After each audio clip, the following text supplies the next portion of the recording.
second. You're good. Take a deep breath. You're good. Okay, do you guys want to see my monitor fly? Come on, dude. Oh, come on. All the way down. Come. Oh, you got it, dude. Oh, come and get it. Come and get it. Oh, you lost it. Come on. All the way up. All right. Oh, turn around. Now face it. There you go. Oh, okay. Oh, come and get it. All right, so this guy, this is what he would actually do in the wild, is he'd have to chase over, if he was eating fish, if he was eating a bird, they'd be running around. He doesn't have the privilege here in captivity to get that same enrichment, so look at him. Oh, no, that's making sure he doesn't eat some turtles. There you go, you can have that one. So now he just gets to stop, he gets to think, but I think you want more? You want more? Okay, he got it. Where you ready to go? Come in. Come and get it. You gotta get it. You gotta work for it. Oh, now you're just relaxing. Oh, get it, buddy. 1, 2. Oh, you lost your focus? Good. 1, 2. Come on, here.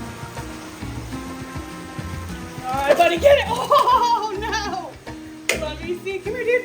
You want another? Come on. Let's see how far you can get. All the way up there. Come on. See in my hand, huh?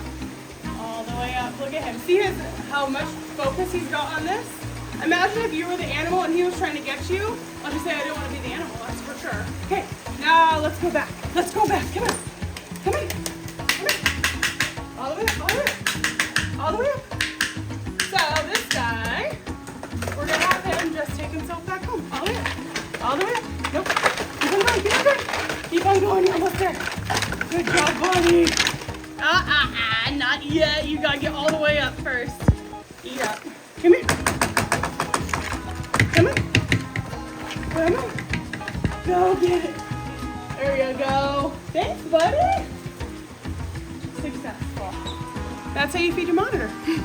Okay, so all of these beautiful ladies are called reticulated pythons. So this is the largest type of python in the world, and they'll get about, in the wild, they get pretty big. They'll get about 30 feet or so, but in captivity, they'll stay a lot smaller. They get pretty girthy, which is fun, but they will get about 20 to 25 feet or so. We actually had a albino reticulated python named Twinkie that was in Guinness World Book of Records for the largest captive bred albino, and she was beautiful. She was so kind. She was 350 pounds, 25 feet. I'll just let that girl go.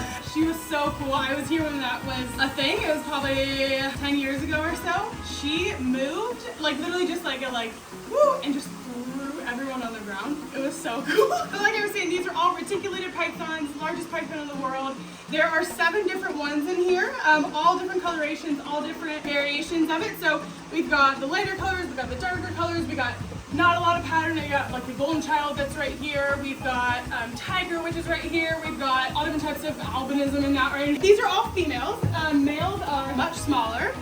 Females literally just practically need the space within them to be able to have the eggs. They can have up to 400 eggs in their lifetime, which like is a lot of eggs if you stop and think about it. We usually in captivity we'll get about 40 eggs or so. They're strong. I don't know if you can see, I'm already sweating. So they'll have about 40 to 60 eggs within each clutch, and they can have tons of different clutches. Sweet girl, sweet girl. Just gonna let her relax a second. You're good, take a deep breath. You're good. She's just sort of like, where am I going? What's going on? So it is so cool getting to be able to see these guys. So these are actually all born here as well in the reptile zoo. We have generation after generation after generation of captive bred pythons.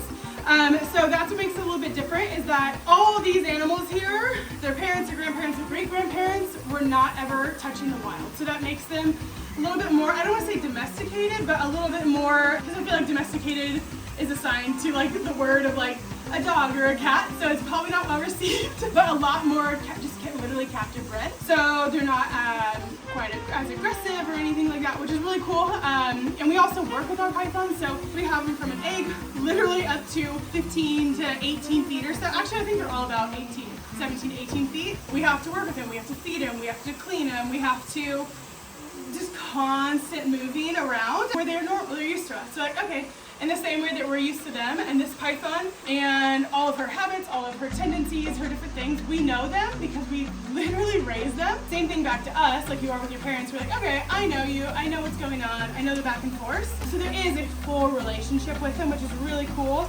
Everyone who works with them here knows each individual snake and their personality. I mean, anybody, if you think about it, of like stopping and be like, okay, with this person, I need to be a little bit more feisty because they need to hear that, or I need to be a little bit calmer, I need to be a little more dull tone, things like that. It is the same exact with animals. And you guys would probably feel the same way about, again, dogs and cats and more quote unquote domesticated animals, just because you know them, you know the personality, you don't want to make them upset, you don't want to get them cranky, you don't want them, you just want them to be happy. So these are beautiful pythons. It is so cool getting to interact with them.